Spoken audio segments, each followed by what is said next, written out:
Hello everyone. Before we begin, make sure you're subscribed to the Story Sleeper so you never miss a dream. Now, close your eyes and let the story carry you away.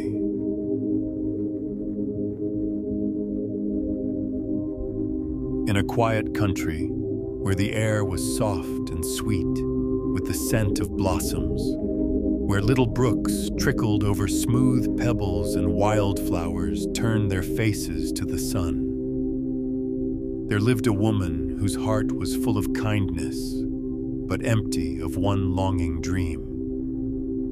She lived in a small cottage with white shutters and ivy curling gently up its walls, nestled between tall birch trees and a garden she kept with care. The garden was her joy, lavender and daisies, mint and thyme, peonies and lilacs blooming in neat rows and wild bunches. Every morning, before the dew had even begun to lift from the leaves, she would walk barefoot among the flowers, humming softly as she bent to greet each blossom like an old friend. Yet even with all her joy, even with the bird song and the warmth of the sun on her cheeks, there was an ache inside her, the kind of ache that cannot be tended with herbs or healed by time alone. For all her life, she had wished for a child, just a small soul to care for and love. She did not wish for riches, nor for grand adventures, just a tiny heart to tuck beneath her own. One evening, as the sun dipped below the fields in a golden hush, a stranger appeared at her garden gate. The woman was old, her cloak made of moss and faded velvet, her staff twisted like the branches of an ancient tree. She smiled, and her eyes sparkled like stars seen through mist. "I have heard your heart," said the old woman, "and I believe it is time." The woman of the cottage stood still, one hand on her apron, unsure whether to be startled or to weep. The visitor reached into a pouch and drew out a single grain, round, golden, and warm, as though it had been plucked from the heart of the sun itself. "This," she said, "is a barley corn, but it is not like the others. Plant it in a flower pot, tend it with care, and you shall see what grows." The woman thanked her with tears on her cheeks and trembling hands. She watched the stranger disappear down the path, her steps barely bending the grass. That night, by candlelight, the woman pressed the barley corn into soft soil lined with moss and whispered a wish over it. She placed it by the window where moonlight could touch it gently and fell asleep with hope blooming in her chest. By morning, a miracle had come. From the soil had grown a flower, unlike any she had seen before. Its petals shimmered like silk in the morning light, touched with pink, gold, and lavender, and its scent was sweeter than honey. As she leaned in, the petals began to unfurl, and there, nestled deep within the blossom, was a little girl. She was no taller than the woman's thumb, no heavier than a rose petal, and her hair shimmered like spun flax. Her eyes opened slowly, clear and wide, and she gazed up at the woman without fear. The woman gasped, pressing her hands to her mouth, and then, as if the world had paused to listen, she whispered, "Thumbelina." From that day forward, Thumbelina was loved more than all the stars in the sky. The woman made her a cradle from a polished walnut shell, with petals for bedding and a blanket of woven grass. She drank dew from rosebuds and bathed in a porcelain teacup.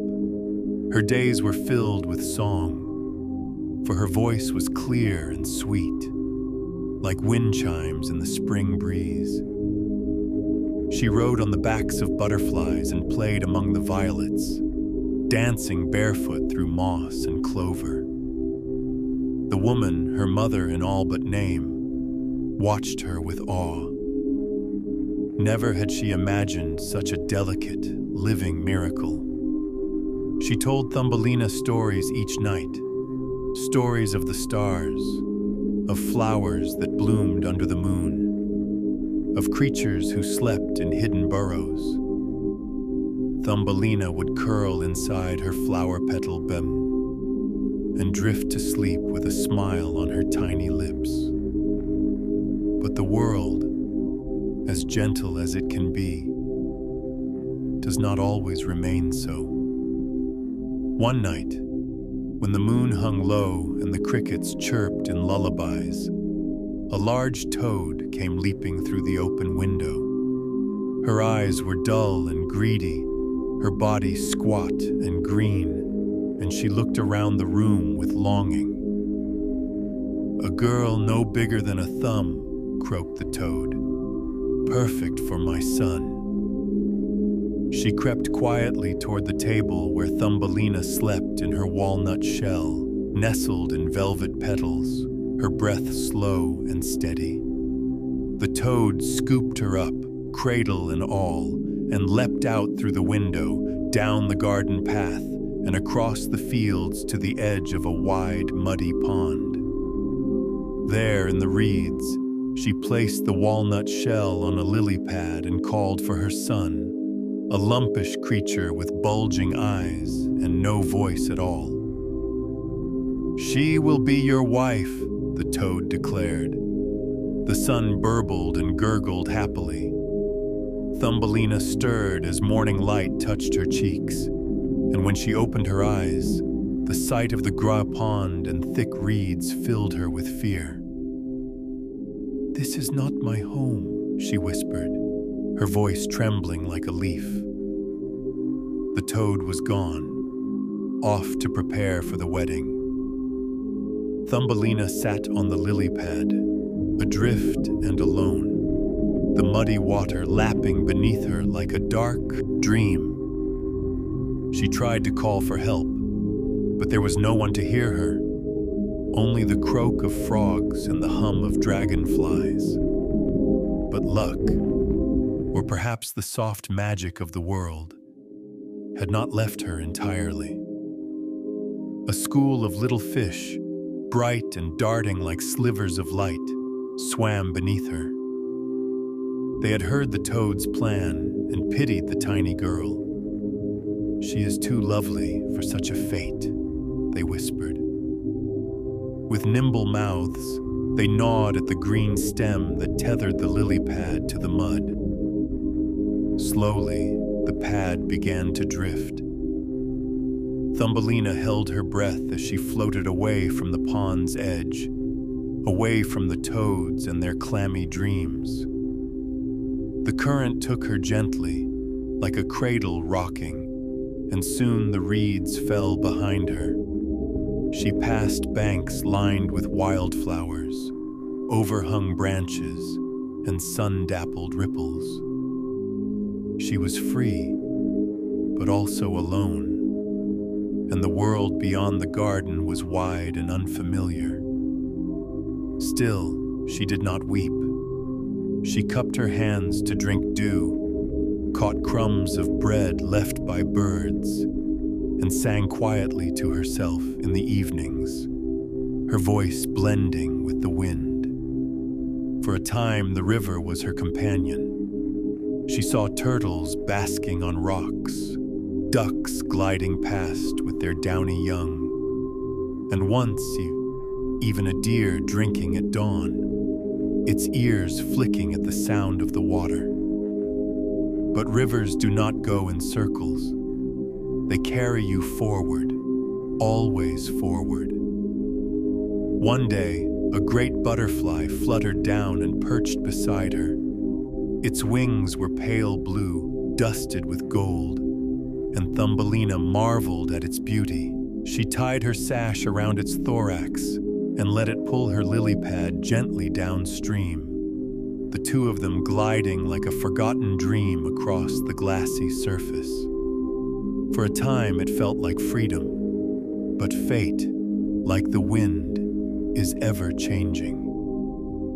A large beetle with a shell like burnished copper and eyes that glittered like tiny black stones saw her drifting and swooped down from a branch.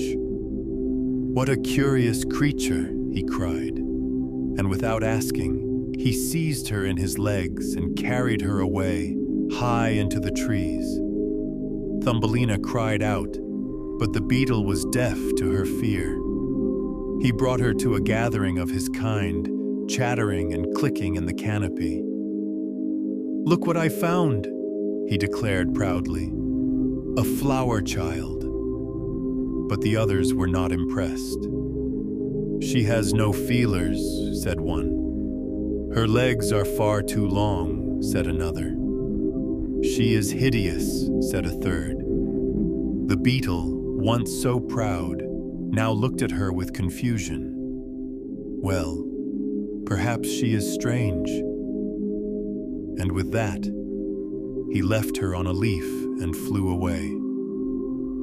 The sun moved slowly overhead as Thumbelina sat quietly on the leaf where the beetles had left her. The forest air was warm and still, the trees above whispering secrets to the breeze. All around her, life continued.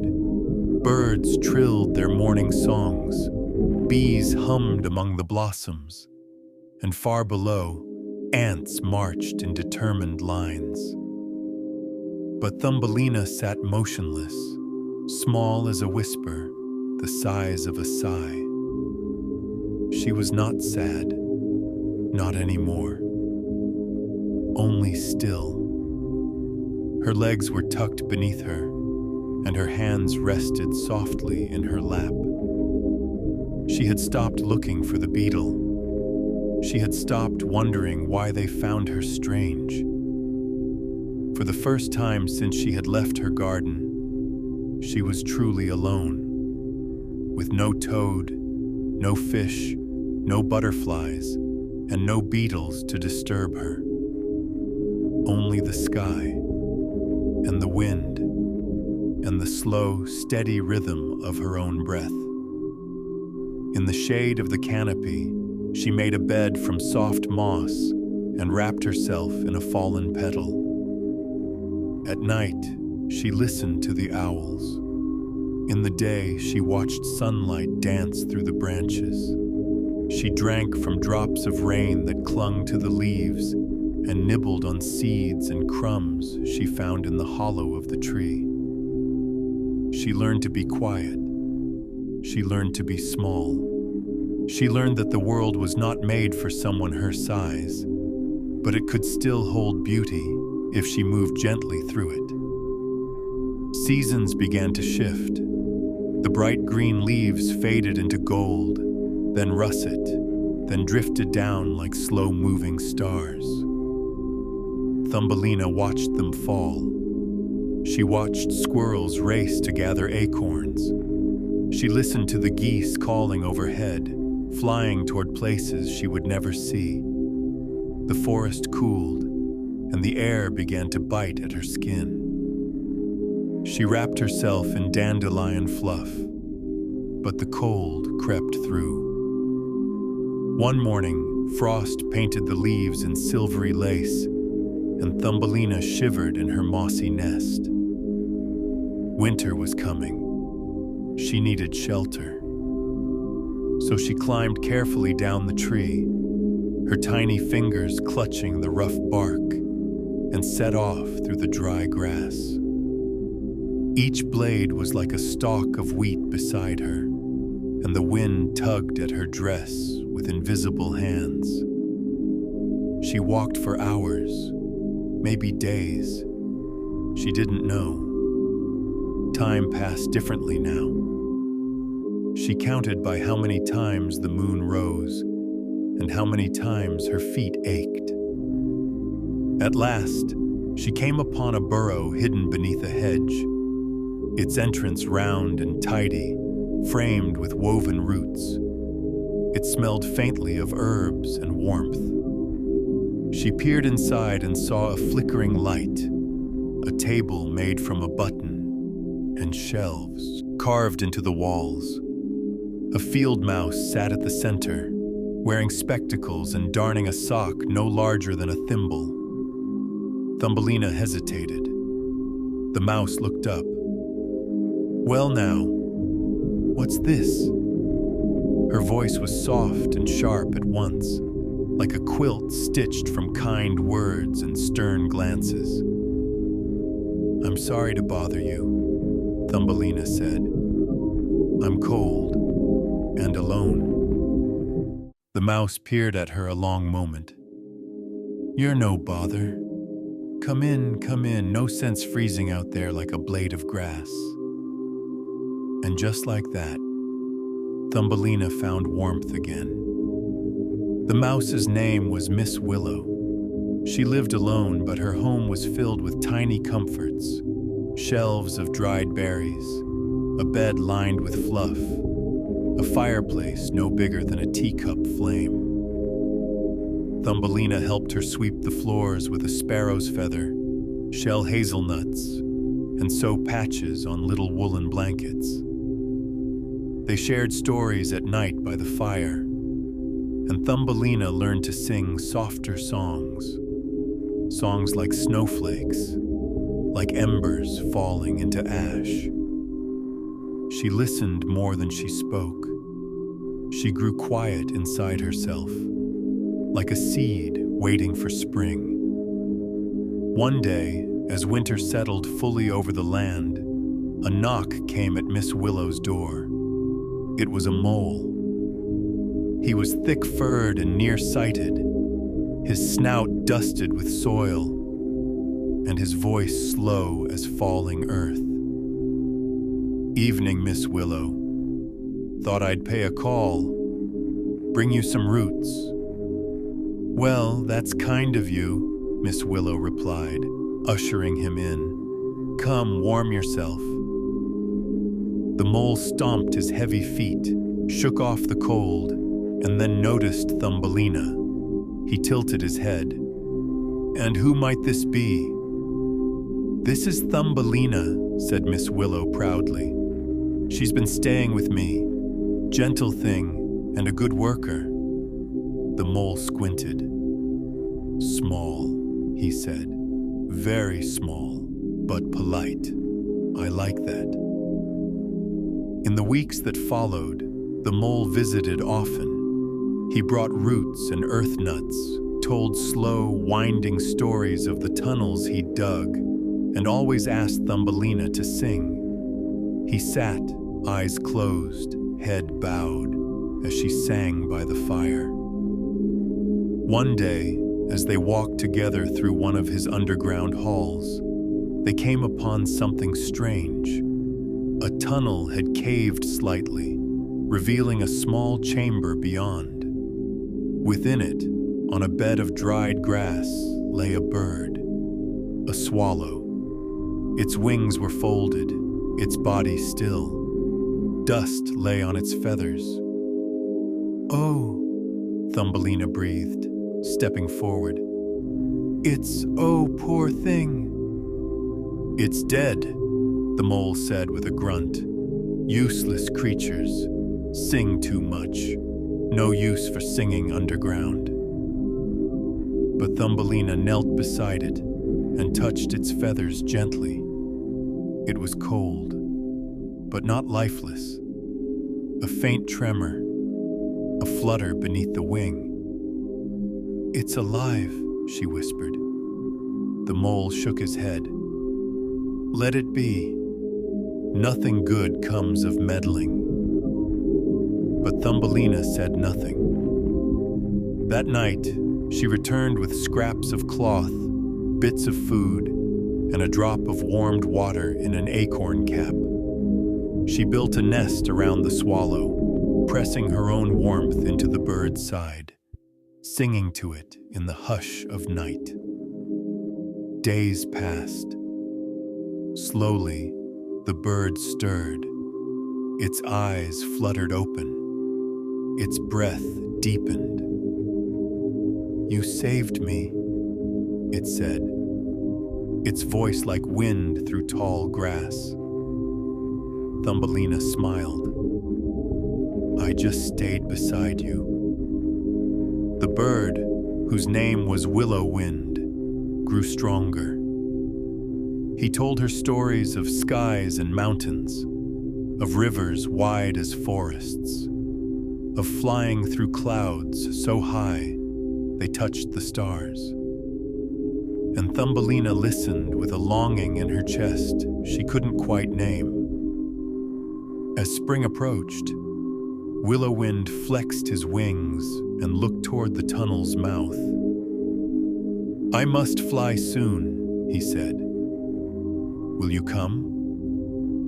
Thumbelina looked down at her hands. "I can't leave Miss Willow." The bird tilted his head. "You've lived in tunnels, in reeds, on leaves, but you were born from a flower, Thumbelina. You were made for sunlight." She said nothing. But that night, her dreams were filled with wind. The morning light spilled softly through the tunnel's entrance, touching Thumbelina's delicate features as she sat beside Willow Wind. The bird stretched his wings, each feather catching the light like threads of spun gold. "Today," he said gently, "is the day I must leave. The sky calls me home." Thumbelina nodded, her heart a mix of joy and longing. The thought of flight filled her with wonder, yet it also brought a gentle ache she could not name. They climbed together to the surface, and the world opened wide before them. The forest lay sprawled in endless green. The fields rolled like waves of gold and lavender, and the sky was a vast, endless blue. Willow Wind took to the air, his wings beating steady and sure. Thumbelina closed her eyes and felt the wind lift her, carrying her gently through the air. Together, they soared above the treetops, over blooming meadows, and past sparkling rivers. The breeze whispered secrets in her ear, soft and sweet as a lullaby. After a time, they landed in a field bursting with wildflowers, poppies, daisies, and bright blue cornflowers swaying in the sun. Here, Thumbelina felt at peace. But her journey was far from over. In the field bursting with wildflowers, Thumbelina felt her heart expand with the peace and quiet that surrounded her. The air was fragrant with the scent of spring and the promise of new beginnings. With every breath, she felt the world breathe alongside her, softly, slowly, gently. As she wandered through the colorful carpet of blossoms, she heard a soft rustling and a gentle voice. "Hello, little one," said a bird with feathers as blue as the sky. "I am Lila, the guardian of this meadow." Thumbelina smiled and greeted Lila quietly, who shimmered like a sunbeam caught between petals. Thus began a new friendship, one that would change Thumbelina's destiny. The days grew warmer, and the meadow bloomed with colors brighter than Thumbelina had ever seen. Lila showed her the hidden paths between the flowers, where the sweetest nectar was kept, and the tiniest creatures lived their quiet lives.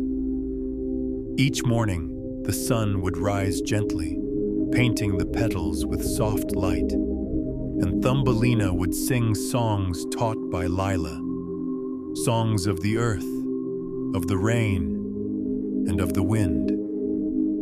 Her voice mingled with the hum of bees and the flutter of butterfly wings, creating a melody that seemed to make the very flowers lean closer. One day, as she sang, a soft breeze brought a message from far away, a whisper of hope and change. "Spring is coming," Lila said, her eyes shining, "and with it, new beginnings." Thumbelina felt a flutter of excitement in her tiny chest. She knew her journey was still unfolding, and that the world held more wonders for her to discover. As the golden light of spring bathed the meadow, Thumbelina felt a warmth inside her that was new and wonderful. The flowers around her swayed gently, and the breeze carried the soft laughter of friends she had made along the way. One morning, a flutter of wings caught her eye. It was Willow Wind, the swallow she had once saved, returning with a gentle smile. "Come with me," he said softly. "There is a place made just for you, where you will be safe and loved." Together, they soared beyond the meadow, above the hills and rivers, under the endless sky that shimmered with stars. They flew past clouds that glowed like silver, through the quiet night, and into a garden that sparkled with moonlight and dreams. There, among petals that shone like stars, Thumbelina found her home, a place where she belonged, where love was as endless as the sky, and peace wrapped around her like a soft blanket. With a heart full of joy, she closed her eyes and let the gentle night carry her into the sweetest dreams.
Once upon a time, in a quiet city, brushed with chimney smoke and soft lamp glow, there lived two children, Gerda and Kay. They were not brother and sister by birth, but by something far stronger, a love as natural as the turning of seasons. Their homes were close together, separated only by a narrow alleyway and the thinnest pane of glass. In the warmer months, roses bloomed in flower boxes outside their adjoining windows, climbing across the rooftop like silent messengers of friendship. Gerda and Kay would sit with their elbows resting on the wooden sills, talking for hours, watching the birds, or whispering dreams into the petals of the roses. In the long summer evenings, they would water their garden with tiny porcelain cups, careful not to spill a single drop. Their laughter would rise softly into the golden dusk, where it mingled with the rustling leaves and the faint ringing of distant church bells. Life was gentle, but far above them, in a realm no child could see, an old tale stirred, one older than snow, deeper than ice, a mirror crafted long ago by dark hands that loved nothing, had been shattered into 1,000,000 pieces. Each shard, smaller than a grain of sand, floated now upon the wind, waiting for a heart to pierce. This is where our story begins, in the space between joy and silence, warmth and winter. The snow came early that year. At first, it fell like a whispered lullaby, light, slow, and steady.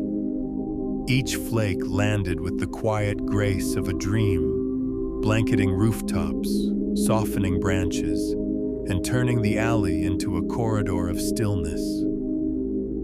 From their attic window, Gerda and Kay pressed their hands to the cold glass and marveled at the magic. "Oh, look, Kay," Gerda whispered, pointing at the swirling sky. "Do you think each flake has its own pattern?" "Of course it does," Kay said. "And if we had a magnifying glass, we could see them all, like stars, tiny white stars falling to earth." They imagined a snow kingdom in the clouds, where the queen wore robes made of ice crystals and ruled from a palace of frozen moonlight. They were only playing, as children do, but somewhere in the sky, something listened. That night, as the wind picked up and the snow turned sharper, Kay stood alone by the window. A flake struck the pane and lingered, a perfect six-pointed star, radiant and motionless. Kay leaned closer, and then it happened. A speck, no larger than a sparkle, drifted through the air, unseen and silent. One of the mirror's cursed shards, a sliver of frost and falsehood, found its way into Kay's eye. He blinked. The world changed. What was warm became dull. What was soft became silly. The roses on the windowsill, once sacred to his heart, now seemed overgrown and clumsy. He looked at Gerda the next morning and thought for the first time that her cheeks were too red, her smile too earnest. He said nothing. Winter deepened. The rooftops froze. The river stiffened under a glassy surface, and the trees stood like frozen statues in the pale sun. Gerda remained as she was, kind, gentle, her hands always offering warmth. But Kay grew colder, his voice quieter, his gaze distant. One gray afternoon, As they sat near the frosted window, Kay stared at the snowflakes and said, "They're perfectly shaped, more perfect than any flower could ever be." Gerda blinked. "But flowers are alive," she said softly. "They grow toward the sun. They reach out." Kay didn't answer. He turned away. That night, he left without a word. He had gone out with his sled, pulled by a length of rope, down to the city square. The snow was packed tight there, and boys were racing one another, laughing into the icy air. Kay joined in, his breath visible in the twilight, his feet fast and sure. Then she appeared, the Snow Queen. Her sleigh was carved from frost itself, pulled by white foxes with silent paws. She was tall, cloaked in silver blue, her hair glittering like starlight. Her eyes were clear, deeper than any lake, colder than any sky. She looked at Kay, and he at her.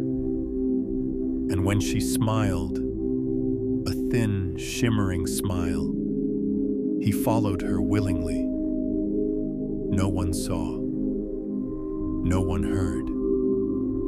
The other children kept playing. The snow kept falling, and Kay vanished into the swirling night. Gerda waited for him the next morning, and the morning after that, and the morning after that still. Snow fell in soft veils across the rooftops. The roses wilted beneath the frost. Gerda's hands grew red from cold, but she kept returning to the window, her breath fogging the glass, whispering into the silence, "Kay?" But there was no answer, only snow, only wind, and the sound of something distant moving quietly through winter's hush. That winter, Gerda began to dream of a river that whispered secrets, of talking flowers with sleepy voices, of old women with gardens that made you forget. She didn't yet understand what the dreams meant. But one morning, as the snowlight poured through the attic window and settled across the floor like spilled milk, she looked at the empty sill across from hers and said quietly, "I'll find him." And so the journey began. Not with horses or torches, not with maps or swords, but with the sure, slow courage of a girl who loved someone enough to follow him through winter, even into the realm of the Snow Queen. The morning Gerda decided to leave, the frost was beginning to melt.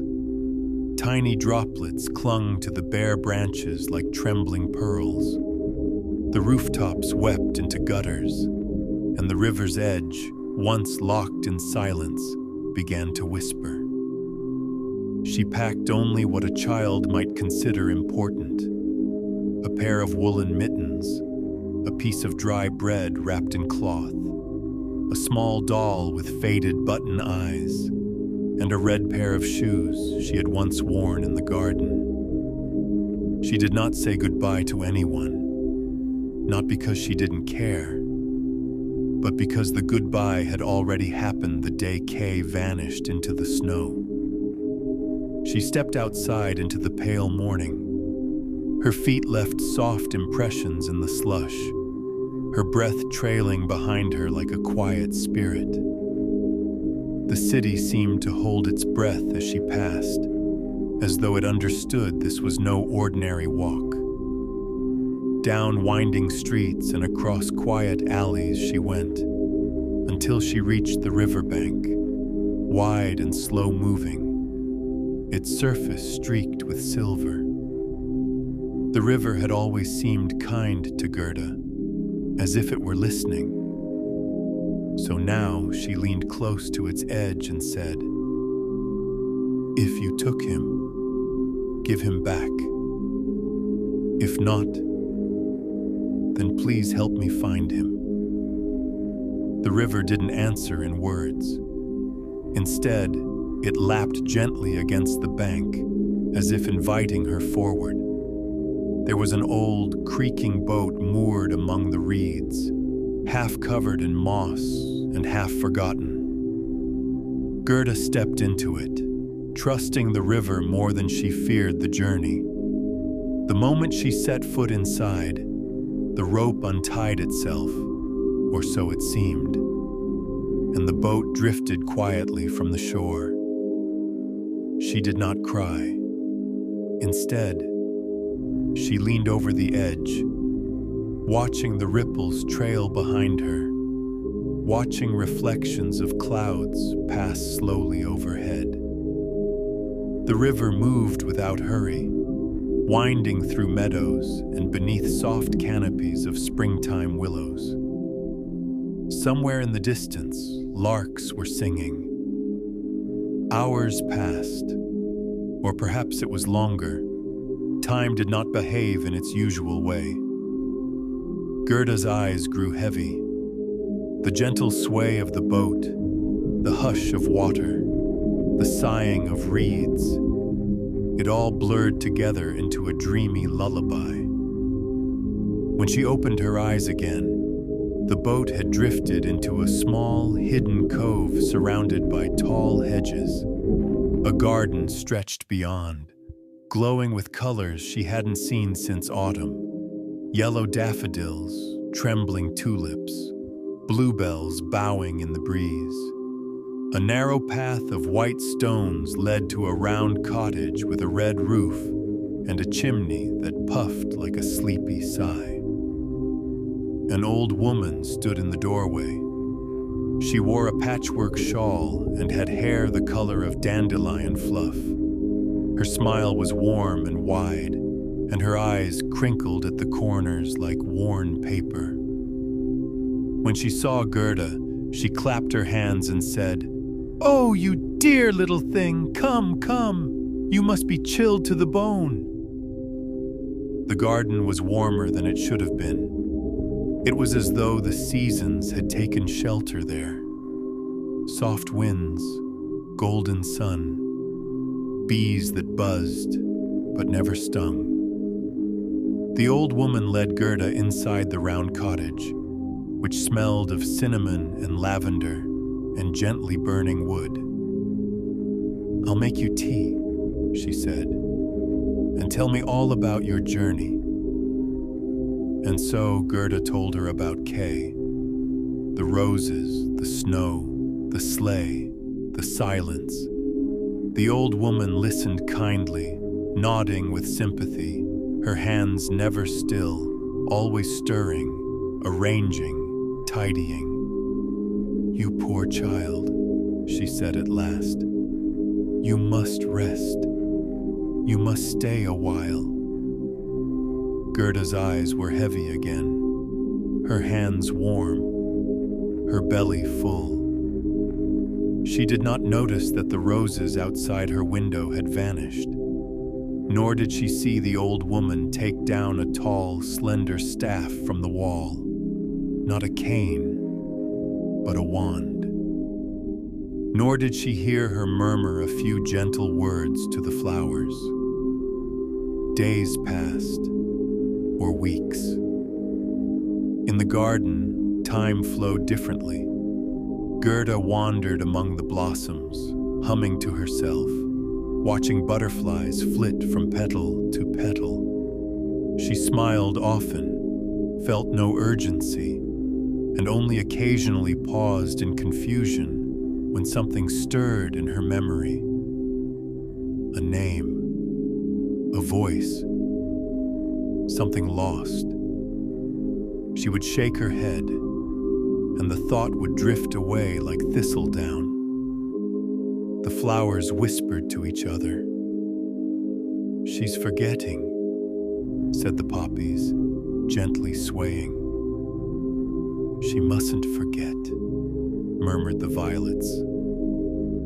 But the magic is strong, sighed the lilies. And one night, under a moon that looked like it had been cut from milk glass, something stirred beneath the earth. A single rosebud pushed through the soil, a wild rose, fierce and red, blooming defiantly where no roses had bloomed before. Gerda saw it the next morning. She blinked. A flash of memory surged through her. A pair of windowsills, two children watering roses, laughter like wind chimes, a boy with a sled. "Kay," she whispered, and the garden held its breath. The old woman tried to smile when Gerda confronted her. "You meant well," Gerda said quietly, "but I have to go." The woman sighed. She did not argue. "Then take this," she said, pressing a small basket into Gerda's hands, filled with bread, with ripe plums, and a tiny comb carved from ivory. Gerda nodded, bowed, and left. The garden, though beautiful, felt different now. The path through it seemed longer, quieter, more faded, and when she reached the gate, she turned once to look back. The flowers waved gently in the breeze, not as captors, but as friends who had briefly forgotten what freedom meant. The world beyond the garden was wilder. The trees leaned closer. The sky was the color of pewter, and the wind carried whispers. But Gerda walked forward, her red shoes soft on the path, the basket warm in her arms. She no longer remembered how long it had been since she had begun, only that she must keep going, for Kay, and for the memory of roses blooming between two windows. Beyond the garden's gate, the path became a ribbon of moss and soft dirt winding into a forest thick with old trees and older silence. Each step Gerda took was muffled by pine needles and the hush of green shadow. The light here was filtered, softened. It reached down like fingers through lace, falling in dapples and shifting as clouds passed overhead. Gerda felt small among the towering trunks, but not afraid. The forest spoke in rustles and creaks, and in the chirp of distant birds. She walked slowly, calmly, her red shoes sinking slightly into the moss. The basket the old woman had given her hung from her elbow, its contents wrapped in linen and the scent of ripe fruit. It was late afternoon when she came upon a small clearing. In the center stood a hut, round and sunken, with a roof of bark and bramble, and windows like eyes peering out between ivy-covered stones. A fire crackled softly inside, and smoke curled lazily from the chimney, rising into the treetops like a slow exhale. A woman stepped from the shadows. She was tall, draped in cloaks of green and brown that seemed stitched from leaves and twilight. Her hair was long and tangled with bits of lichen. She had eyes the color of rain. "Child," she said, her voice deep and steady. "What brings you here?" Gerda bowed gently. "I'm looking for my friend Kay.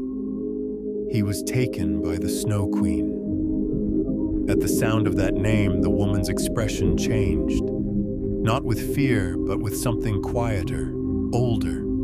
She nodded slowly. "Come," she said, "rest by my fire. There is a tale the wind tells, and you must hear it." Inside the forest witch's hut, it was warm and dim. Herbs hung from the rafters, drying in bundles that filled the air with the scent of mint, sage, and lavender. Wooden bowls lined the shelves, and small carved animals sat patiently on the windowsill. The fire glowed in the hearth, flickering shadows across the floor. Gerda sat quietly while the witch brewed tea in a clay pot. Long ago, the woman said, before snow had a voice and frost learned to whisper, there was a queen made of silence and crystal. She lives far in the north, in a palace of ice. Her heart is cold, not from cruelty, but from loneliness. Everything she touches turns still. She poured the tea and handed a steaming cup to Gerda. Few who meet her return unchanged. Gerda held the cup in both hands, letting the warmth sink into her fingers. Kay has a piece of glass in his heart, she whispered, from a mirror that shattered in the sky.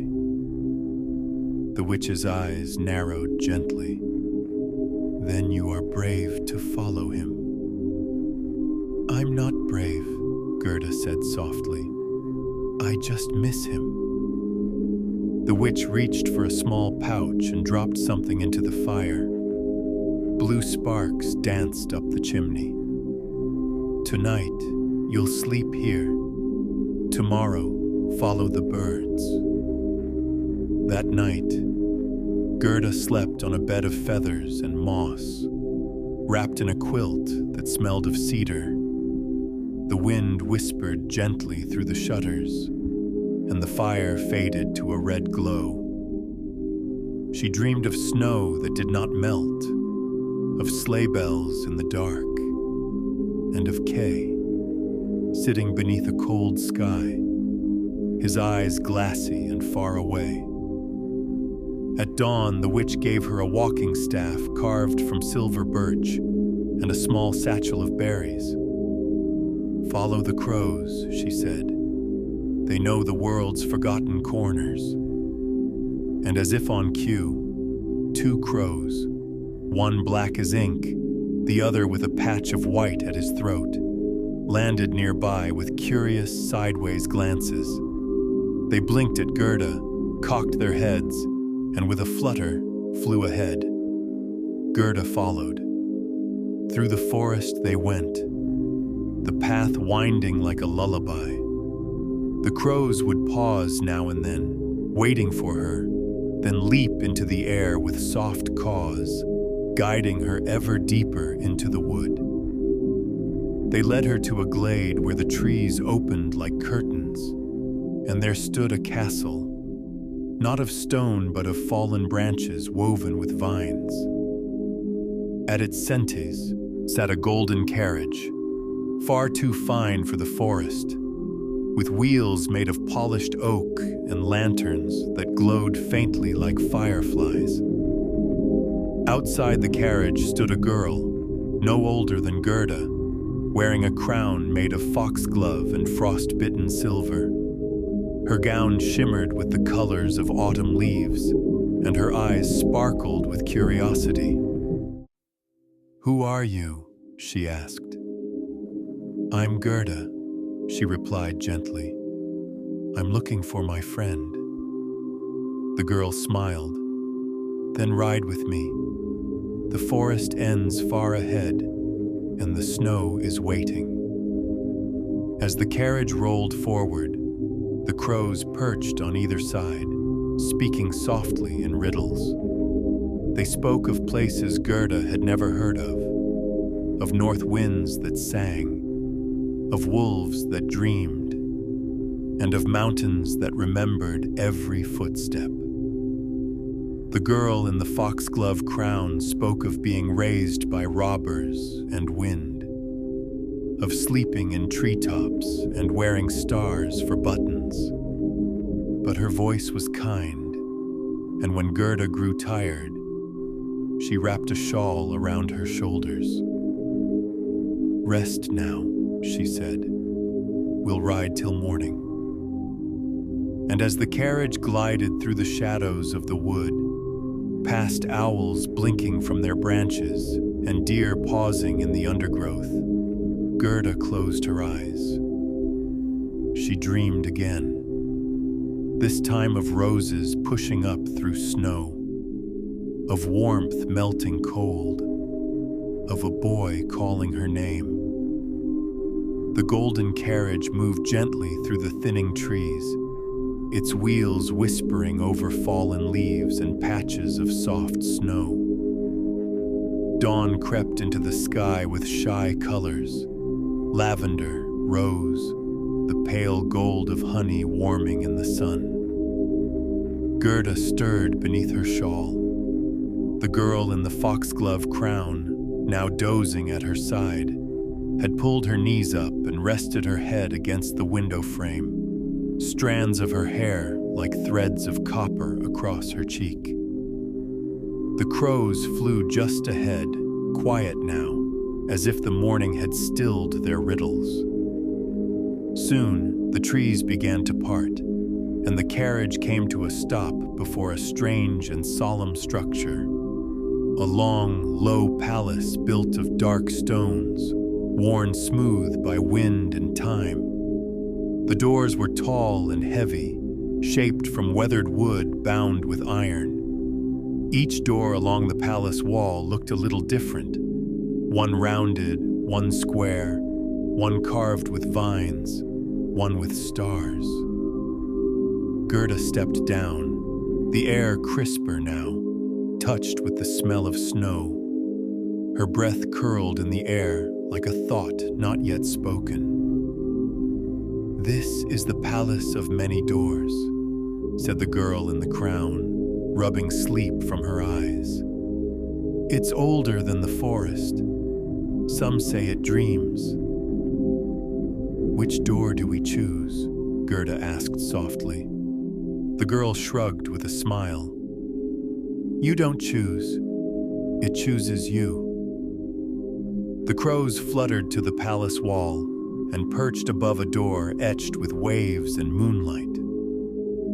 Gerda walked to it slowly, her hand resting lightly on the handle. It was cool to the touch, and as she pressed gently, the door opened without a sound. Beyond was not a hallway or a room, but a forest of ice. Trees stood tall and still, made of frozen silver. The ground beneath her feet shimmered like glass, and though everything sparkled, there was no sun, only a pale, cold glow that seemed to come from nowhere and everywhere at once. She turned, but the girl and the carriage were gone. The door behind her closed without a sound. Gerda walked carefully through the frozen grove, her footsteps muffled by layers of snow. There was no wind, no birdsong, only the soft crunch of her movement and the occasional sigh of ice shifting under unseen weight. Shapes formed in the trees, memories perhaps. She saw her grandmother's rocking chair nestled in a crook of branches.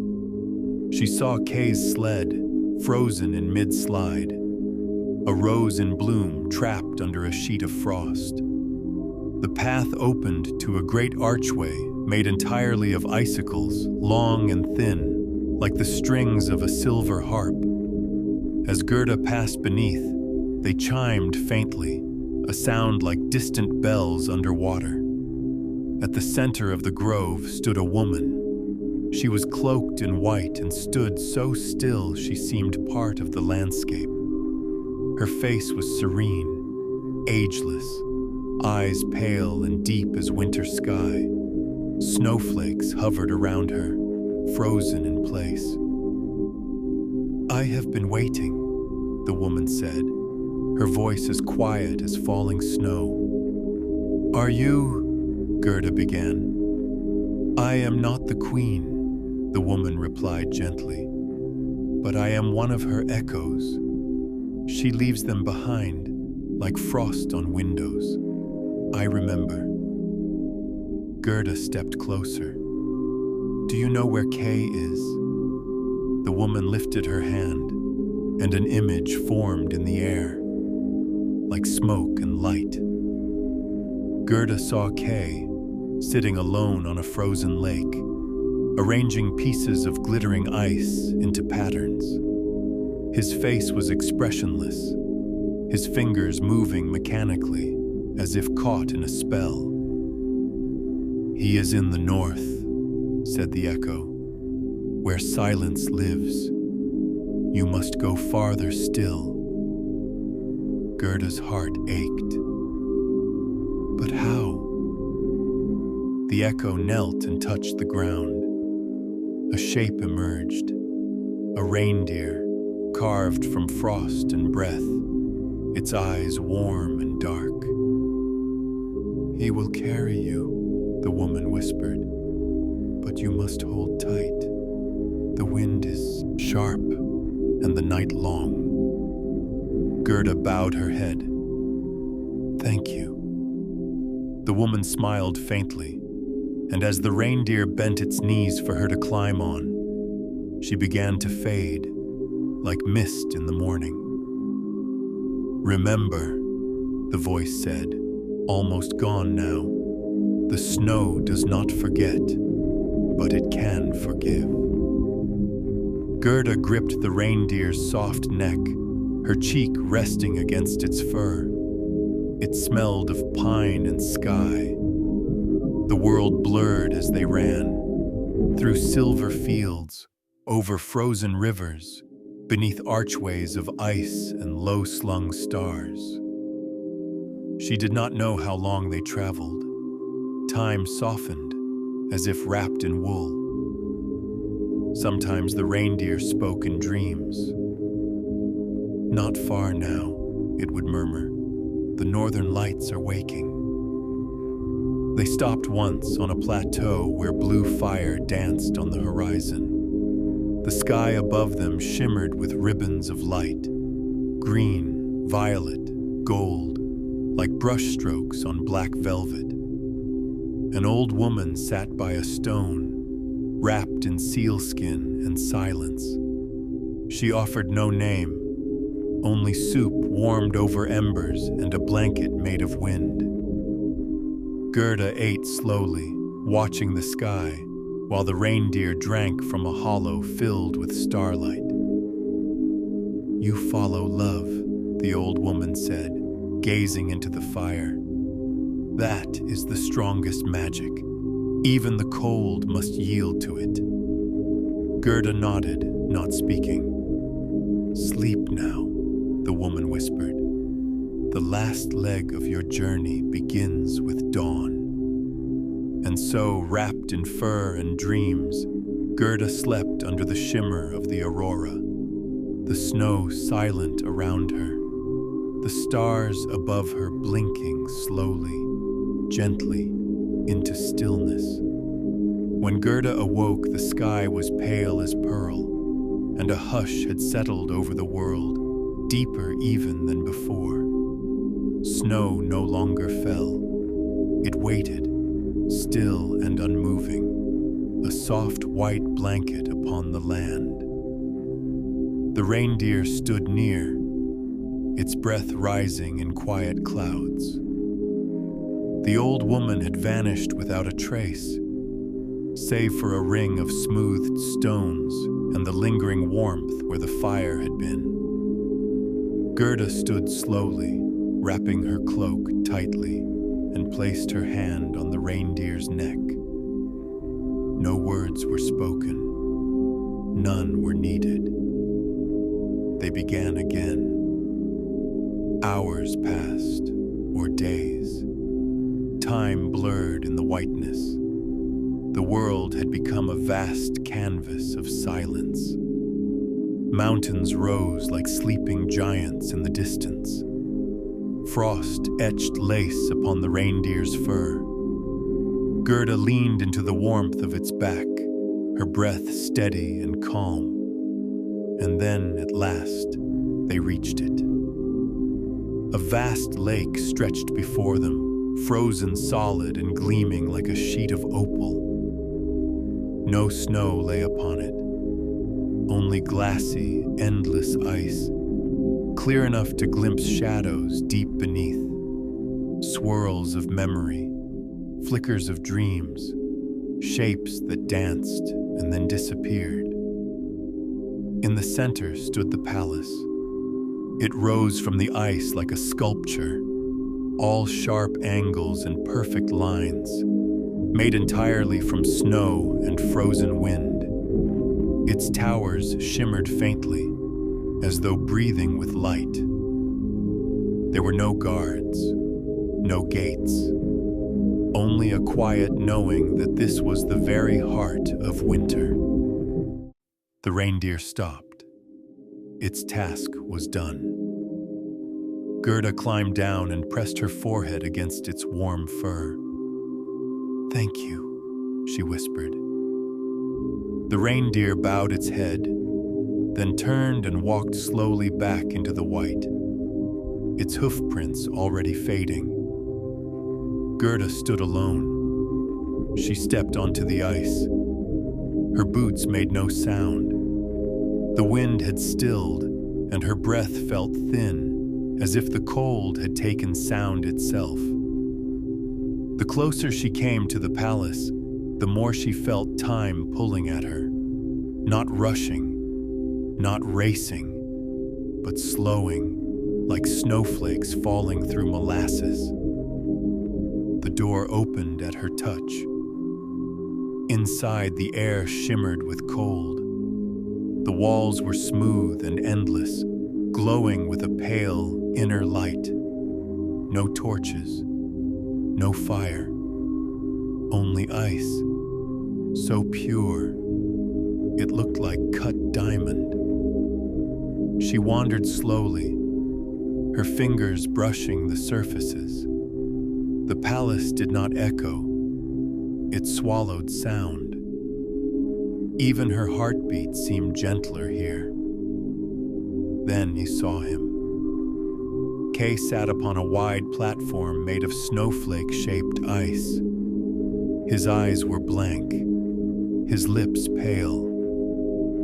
Around him, puzzle pieces of frozen crystal floated mid-air, shifting and rearranging like silent thoughts. "Kay," she breathed. He did not look up. Gerda stepped forward.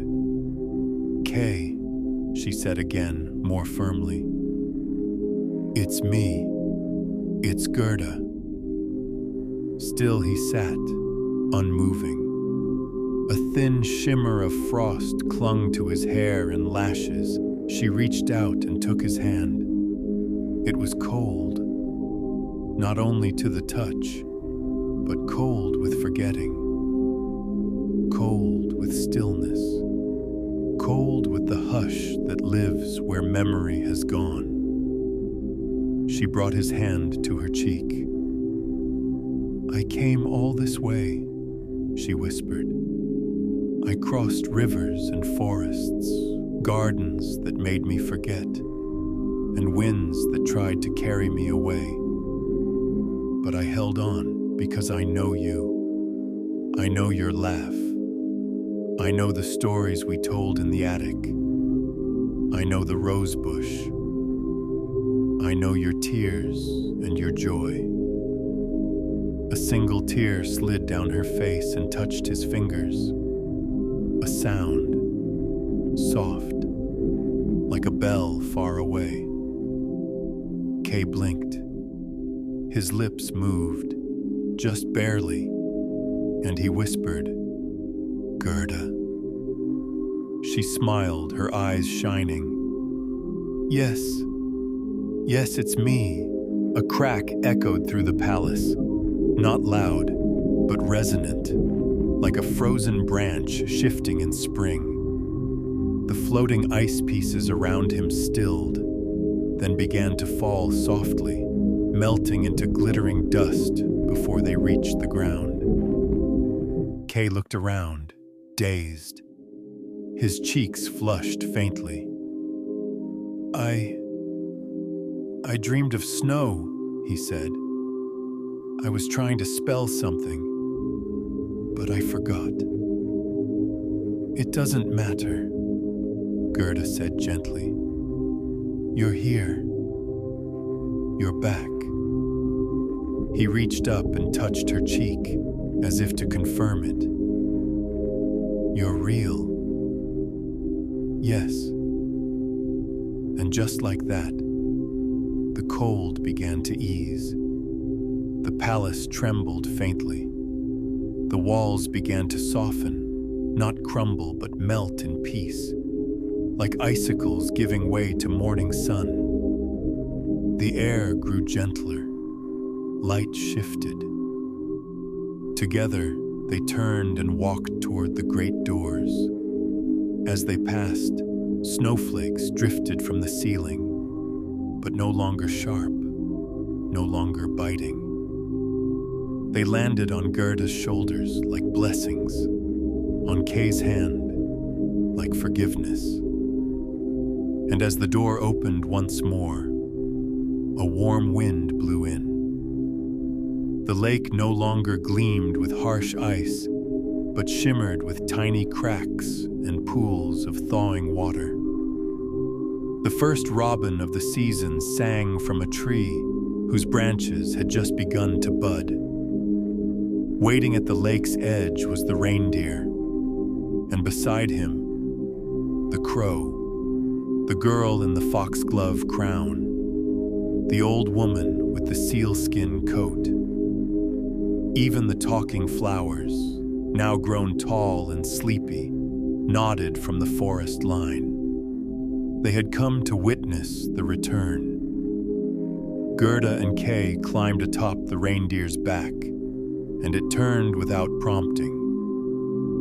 Slowly, they began the long, quiet ride home. Hearts lighter than they'd been, not just because the Snow Queen's spell had lifted, but because they had walked through the deepest part of winter and found each other waiting on the other situ. The reindeer carried them gently across the thawing land. No longer blanketed in white, the earth had begun to stir. Patches of green peeked through softened snow, and the sun touched the hills with golden fingers. A scent of something new lingered in the air. Not quite spring, not quite winter, but the in-between breath of a world waking from slumber. Kay sat behind Gerda, his arms loosely around her waist. His head rested near her shoulder, eyes half closed, not in weariness, but in comfort. A quiet had settled between them. Not silence, but a hush filled with understanding. They did not speak. They didn't need to. They passed the river first, now flowing free, its surface shimmering with light. The current hummed softly, and the banks had softened, no longer edged with frost, but dressed in the damp green of awakening grass.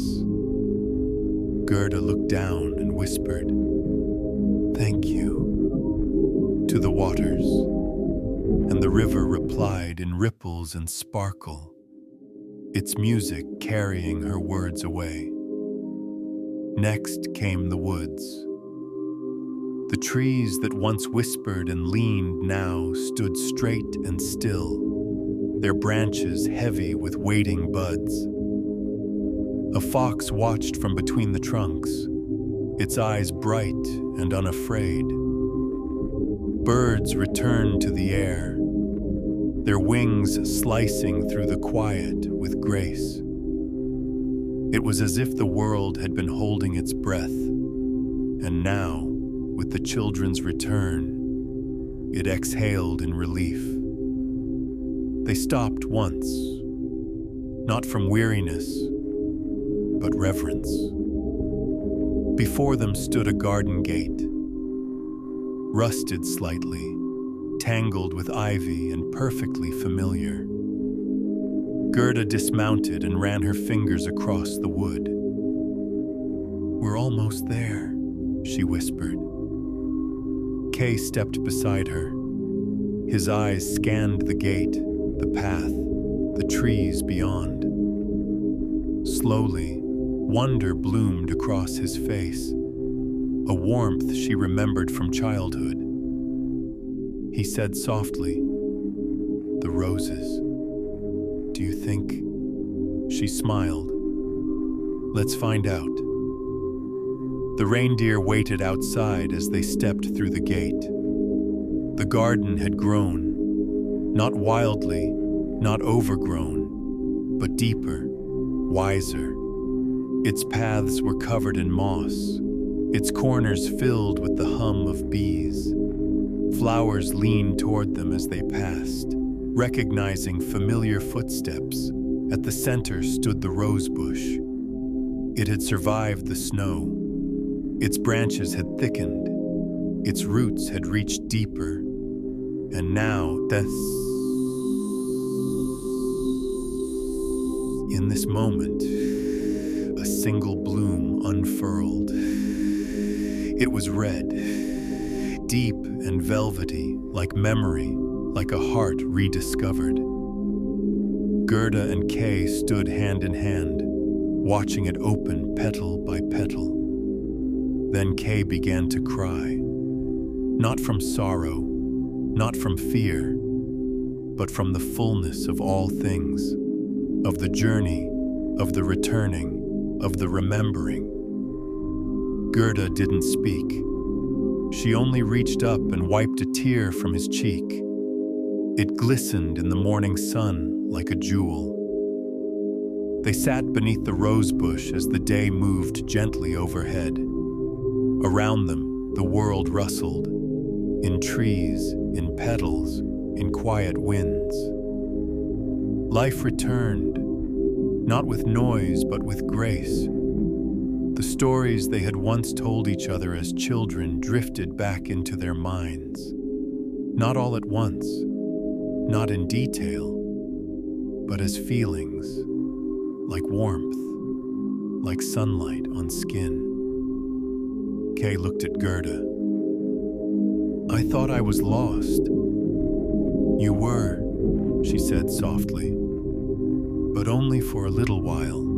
And you came for me." Gerda smiled. "Of course I did." They rose with the twilight. The stars blinked into the sky like old friends returning home. The moon, thin and new, cast silver light across the garden path. As they reached the house, its windows glowed gently. Smoke curled from the chimney. The door creaked open with a familiar sound, and a cat brushed past their legs as they stepped inside. Nothing had changed, and everything had. That night, they lay in their old attic room. The rafters whispered as they had always done. The wind pressed gently against the window panes, but without menace, only as reminder. Kay fell asleep first, not stiff and frozen, but curled and breathing, warm beneath the blankets. Gerda watched the stars a little longer.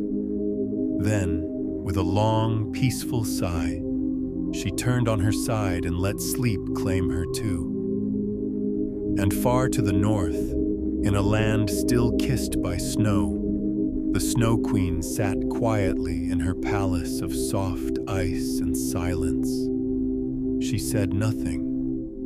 She moved little, but her eyes held the memory of a girl who had once walked into the heart of winter and brought spring with her.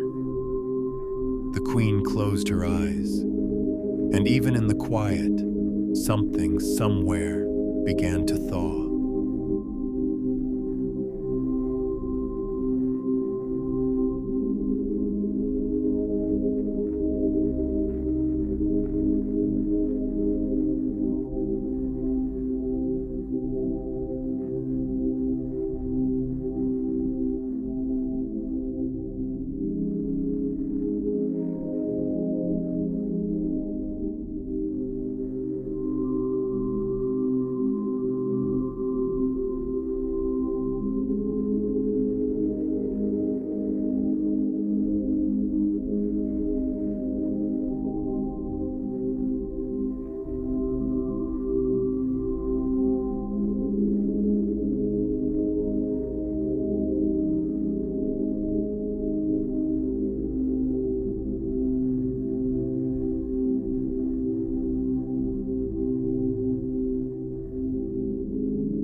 forest never speaks unless spoken to. But one winter night, it answered. The wind whispered secrets between the branches, and the snow, soft as sighs, fell in a hush across the path. The trees, tall, old, and tangled in one another, stood like guardians in a slumbering cathedral of white. Their branches arched overhead, brushing low and swaying gently, as if murmuring to one another in a language older than time. A man walked alone beneath those snow-laden trees. He was not young, though not yet old. A merchant once known for wealth, now cloaked in a threadbare coat, and the quiet dignity of someone who had lost much, but had not lost himself. His breath came in slow clouds, vanishing into the chilled dusk. The hooves of his tired horse crunched through frozen undergrowth, each step echoing like a slow heartbeat in the silence. He had lost his way. What began as a hopeful journey had turned cold and misaligned. A shipwreck had swallowed the last of his fortune. He had hoped to return to his daughters, 3 girls of different tempers, but each bright in their own way, with tidings of opportunity. But now, all he carried were frost-bitten fingers and empty saddlebags. The path split, then vanished. As the sky darkened, snow thickening, the forest around him shifted subtly, trees narrowing, sounds softening, the air growing heavier, almost velvet. It was the kind of silence that pressed against the ears, a silence that was not empty, but listening. And then, a light. It flickered in the distance, low and golden, like a single candle behind a curtain. The merchant urged his horse toward it, grateful, hopeful, weary. As he drew near, the forest opened like a sigh, and before him rose a gate. It was iron-wrought and curling with vines, though the vines were not dead, but alive with green leaves, even in deep winter. Roses bloomed along them, dew-kissed and perfumed. Beyond the gate stood a house. No, not a house, a castle. It shimmered faintly as though remembering something, lit windows glowing like lanterns in the snow. Music, so faint and slow it could have been mistaken for wind, drifted down from high balconies. The merchant, too tired to question magic, opened the gate. It did not resist. Inside the grounds, the snow stopped falling. The horse's hooves fell silent on warm stone. The garden, strangely awake, curved around fountains that had not frozen, and bushes that bowed politely as he passed. Every surface gleamed, polished wood, shimmering glass, stone softened by moss and moonlight. There was no one in sight, yet the house was not abandoned. It breathed. The front doors opened on their own as if awaiting him.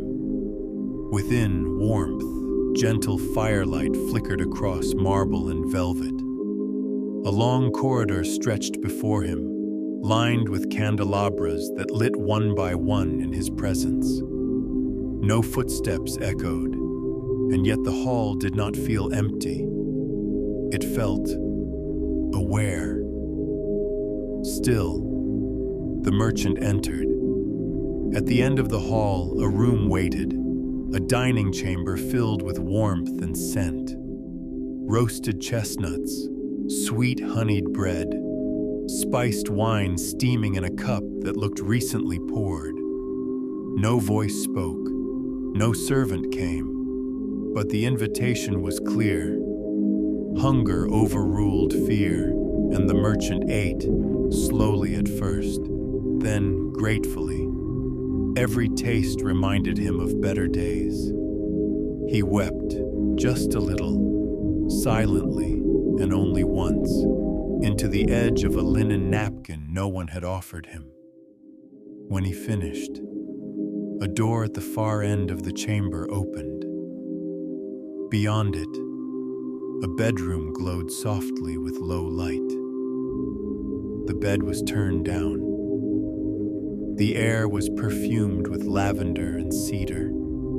Clean nightclothes had been left upon the bed, folded, warm, waiting. He slept without asking how or why. At dawn, the snow had stopped entirely. Sunlight filtered through sheer curtains, brushing across the merchant's face like a warm hand. He woke with a strange sense of peace. His limbs felt rested, his dreams untroubled. He dressed slowly and found a tray beside his bed. Fresh fruit, tea, soft bread. Again, no one appeared, but everything was just right. He made his way back through the castle's silent halls. The candles no longer burned, but daylight had taken their place. The front doors had opened themselves again, leading him once more into the strange, unfrozen garden. He almost left without taking anything. But then he remembered Belle. His youngest daughter, quiet, thoughtful Belle, had asked for only one thing upon his return. "A single rose," she had said. "Only if you find one, Papa, not if it's trouble." It was not trouble, he thought, looking at the dozens of blooming roses that curled over a trellis just beyond the gate. He reached out. He plucked the smallest, reddest one, soft as a sigh, and fragrant with some memory he couldn't quite place. As he tucked it into his coat, the sky seemed to dim. The garden's air grew still. The trees around the castle shivered, and then, out of the silence, a growl, not of anger, not yet, but of pain, disbelief, and then a voice, low, broken, ancient. "You have taken what was mine." The merchant turned slowly. From between the trees emerged the beast. The creature before him was unlike anything the merchant had ever seen. Neither man, nor wolf, nor anything in between. Broad of shoulder and towering in height, its form was cloaked in shadow and fur, horns curling back like a stag's, though its eyes were unmistakably human, not in appearance, but in sorrow. The merchant staggered backward, his hands raised in instinct. "Forgive me," he breathed, the rose trembling in his fingers. "I meant no harm. My daughter asked for..." The beast took a single step forward. Snow whispered beneath his claws. "You ate of my food. You drank of my wine. You slept beneath my roof. And now you steal my flowers too." The voice was velvet laid over thunder. "I didn't know. They are not yours to take." Silence. And then the merchant bowed his head, slowly, softly, as one who had lost too many things to lose his dignity as well. "If I must pay with my life," he said, "then so be it. But know that I am a father, I have daughters, and I wished only to bring a rose to the one who asked for nothing more." The beast paused.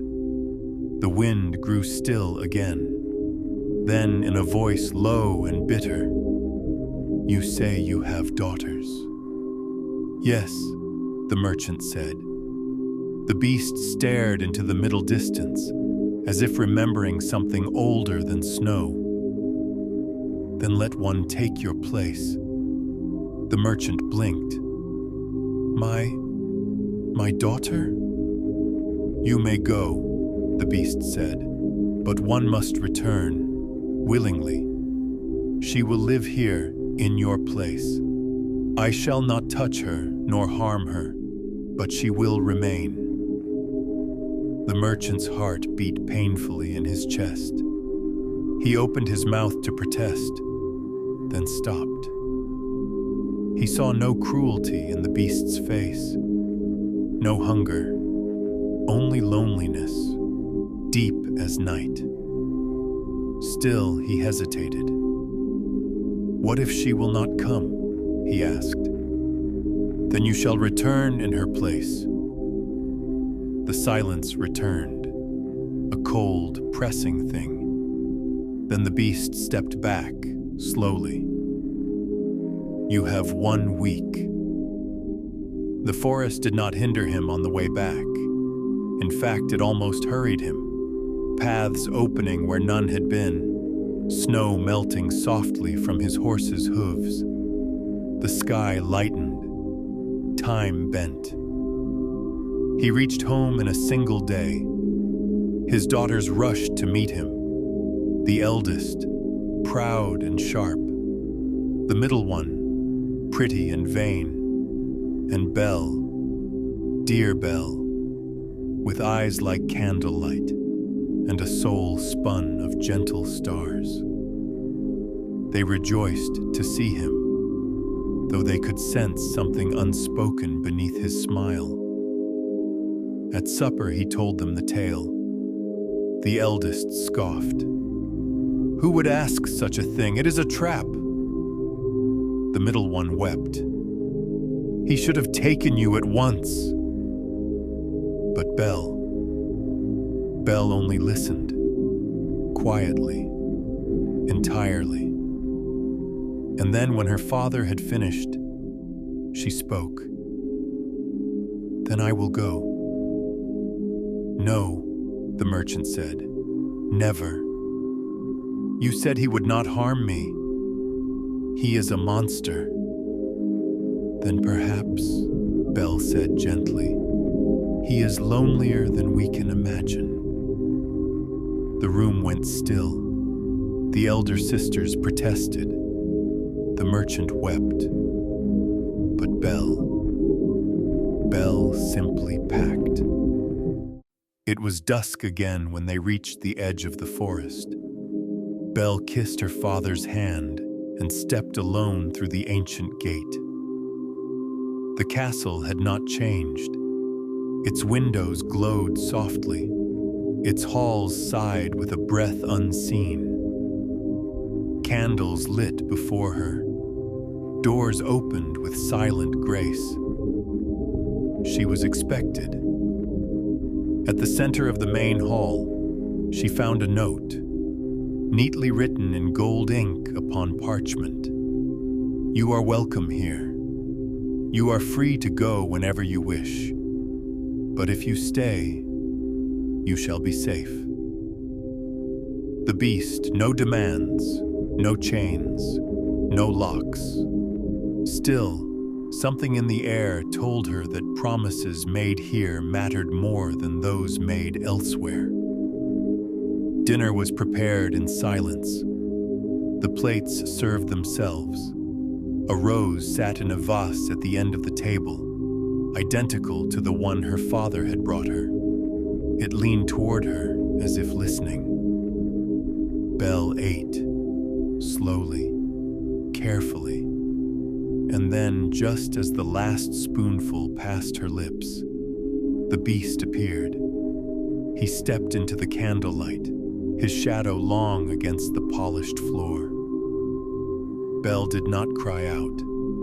She looked at him fully. Her gaze did not waver, and in her eyes the beast saw not fear, but wonder.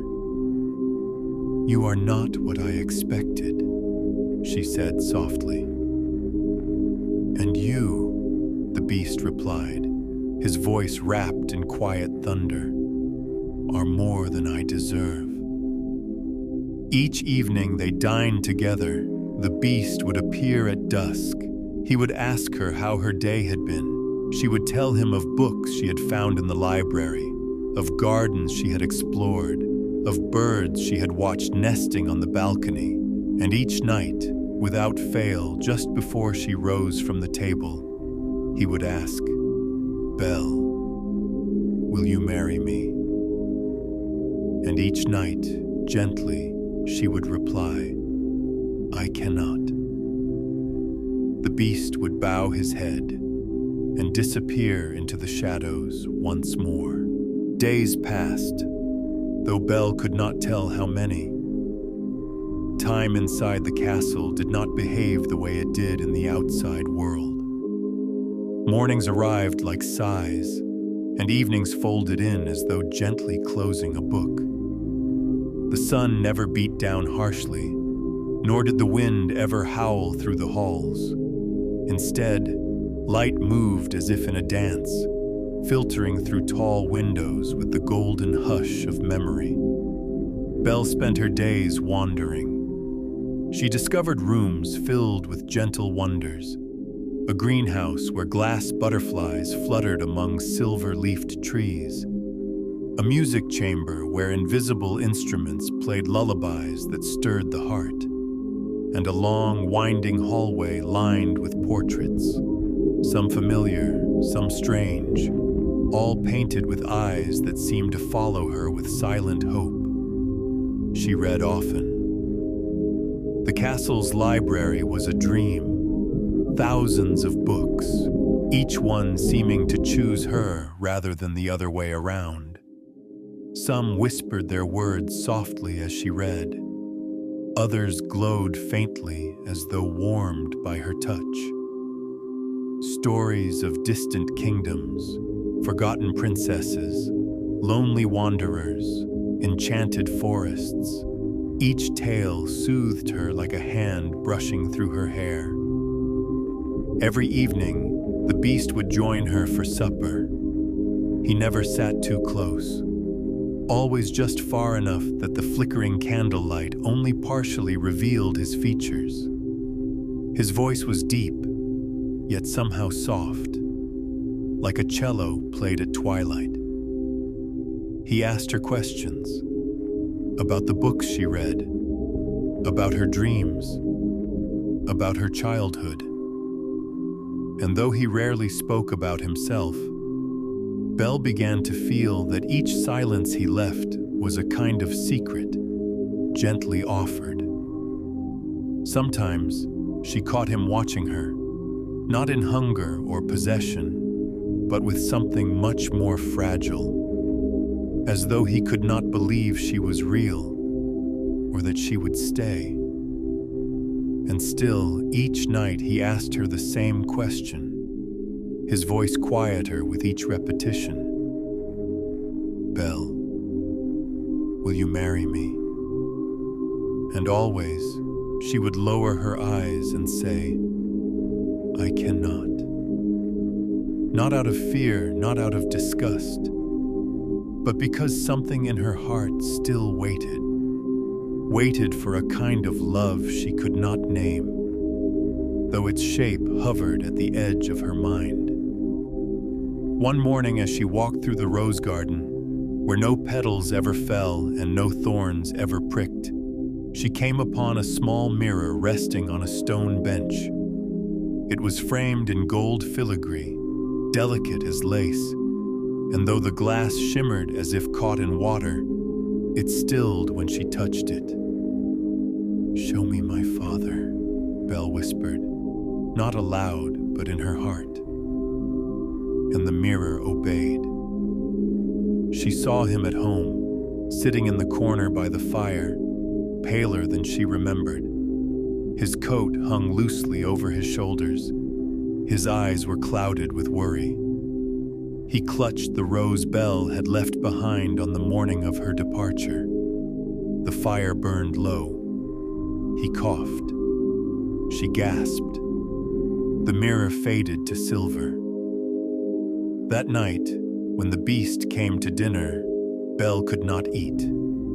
He noticed. "What troubles you?" "My father," she said softly. "He is ill, and I fear he is dying of grief." The beast said nothing for a long time. Then he rose slowly and walked to the window where moonlight painted him in silvers and shadows. "You may go to him." Belle blinked. "I may?" The beast nodded once. "Yes. Take the mirror. It will show you whatever you wish to see. And take the ring beside your plate.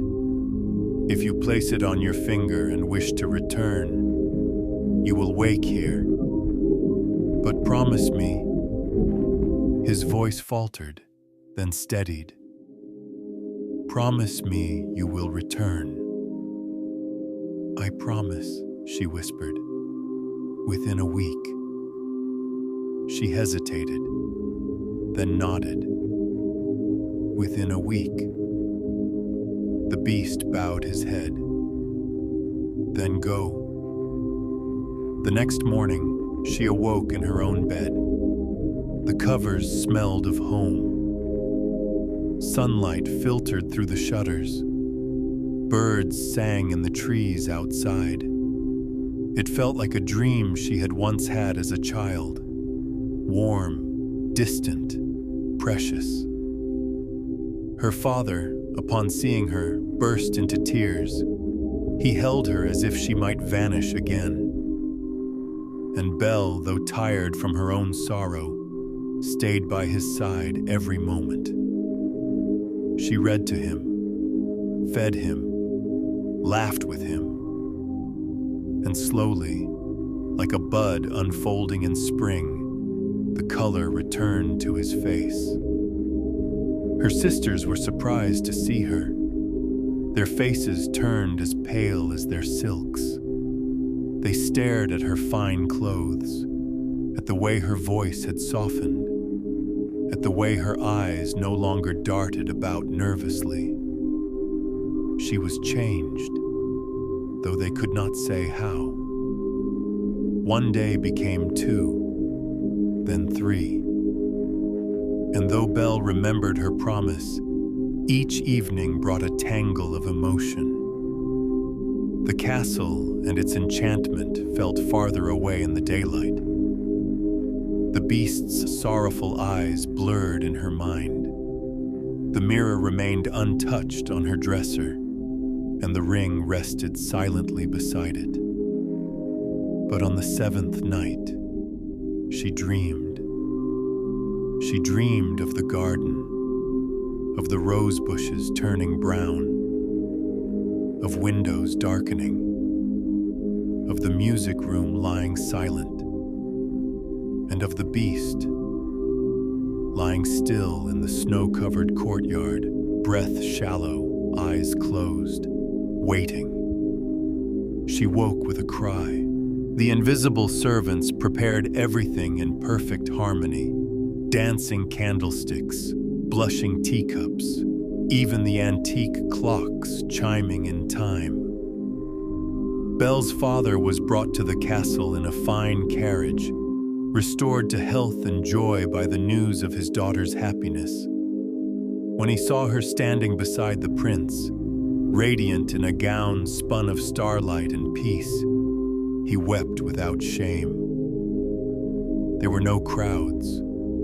Only the stillness of the trees, the gentle rustle of leaves, and the presence of something ancient and kind in the air.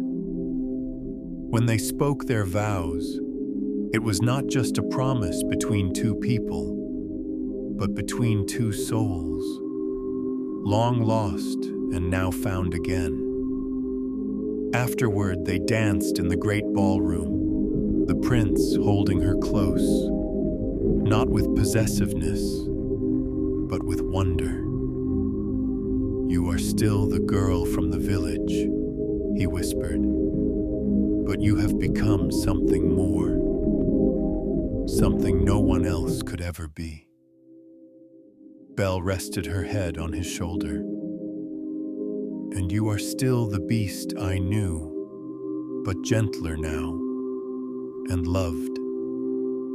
The candles flickered overhead, and the walls seemed to glow from within, as though the very stones were singing a lullaby only the night could hear.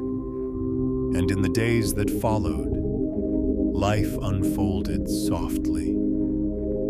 Belle brought books and laughter to every room. The prince tended the gardens with his own hands, learning the names of flowers, listening to the wind.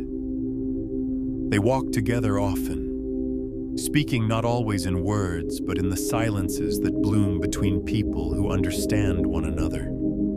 They opened the castle gates to those in need. Travelers were given shelter. Children were given books. The lonely were given music, and no one was ever turned away. In the village, stories began to circulate. They spoke of a castle once cursed, now glowing, of a girl who had tamed a monster, of a prince with a lion's heart and a lamb's hands.